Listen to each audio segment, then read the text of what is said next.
Hello friends, आज calendar में हम लोग देखेंगे कि कैलेंडर की शुरुआत कहाँ से हुई है और किस देश से हुई है, इसके जन्मदाता कौन है, ये किस दिन से लागू हुआ है और ये किसके जन्मदिन पर लागू हुआ है, इसमें साधारण वर्ष क्या होते हैं, लीप ईयर्स क्या होते हैं। तो इस चीज़ के बारे में आज हम लोग जानेंगे डिटेल में कि कैलेंडर होता क्या है। इसके बाद हम लोग रीजनिंग के इम्पोर्टेंट कैलेंडर के क्वेश्चन करेंगे। आइए देखते हैं कि कैलेंडर की शुरुआत कहाँ से हुई है। तो कैलेंडर का शुरुआत जो है वो रोम देश से हुआ। सबसे पहले कैलेंडर का प्रचलन या लिया गया कैलेंडर वो रोम देश से लिया गया है। और कैलेंडर के जन्मदाता ग्रेगोरियन या पॉप ग्रेगरी हैं।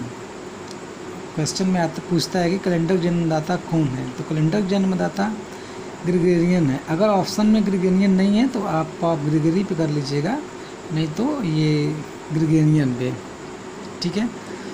और थर्ड देखते हैं, कैलेंडर को सोमवार के दिन से लागू किया गया है और कैलेंडर को जीसस क्राइस्ट के जन्मदिन पर लागू किया गया, ठीक है। जीसस क्राइस्ट के जन्मदिन पे लागू किया गया। और पांचवा देखते हैं, साधारण वर्ष। साधारण वर्ष क्या होता है? ऐसे वर्ष जो 4 से भाग देने पर पूर्णतः विभाजित नहीं होते हैं, उसे साधारण वर्ष कहते हैं। और इसमें 365 दिन होते हैं। साधारण वर्ष में 365 दिन होते हैं और इसमें फरवरी जो होती है वो 28 दिन की होती है, ठीक है। और नेक्स्ट आता है लीप ईयर्स। लीप ईयर्स को अधिवर्ष भी बोलते हैं। और जो लीप ईयर्स होता है उसको अधिवर्ष बोलते हैं। ऐसे वर्ष जो 4 से भाग देने पर पूर्णतः विभाजित होते हैं। और लीप ईयर्स में 366 दिन होते हैं और इसमें फरवरी जो होती है वो 29 दिन की होती है।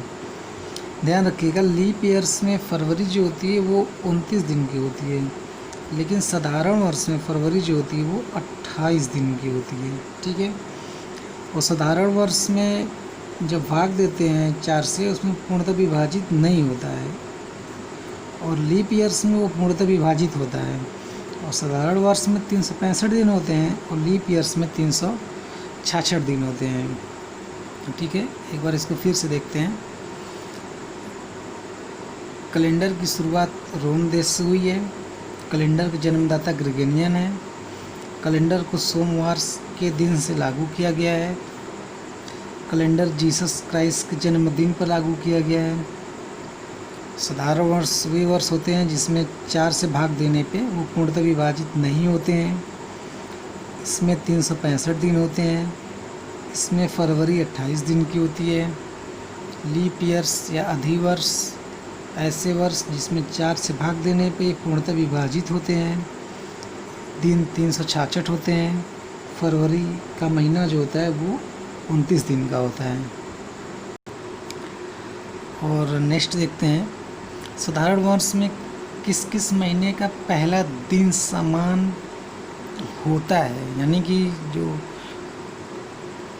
जो साधारण वर्ष होता है उसमें किस महीने का पहला दिन समान होता है। जैसे जनवरी का और अक्टूबर का दोनों महीने का दिन समान होता है। फिर फरवरी का और मार्च और नवंबर तीनों महीने का पहला दिन महीने का वो समान होता है। और अप्रैल का भी और जुलाई का भी और सितंबर का और दिसंबर का, ये जितने महीने हैं इनका पहला दिन समान होता है। यानी जनवरी अक्टूबर, फरवरी का मार्च और नवंबर, अप्रैल का जुलाई और सितंबर का दिसंबर, इनका पहला दिन जो होता है वो समान होता है।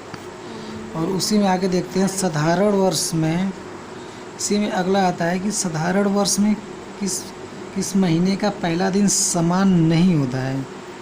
तो इसमें मई का समान नहीं होता है, न जून का समान होता है, न अगस्त का होता है।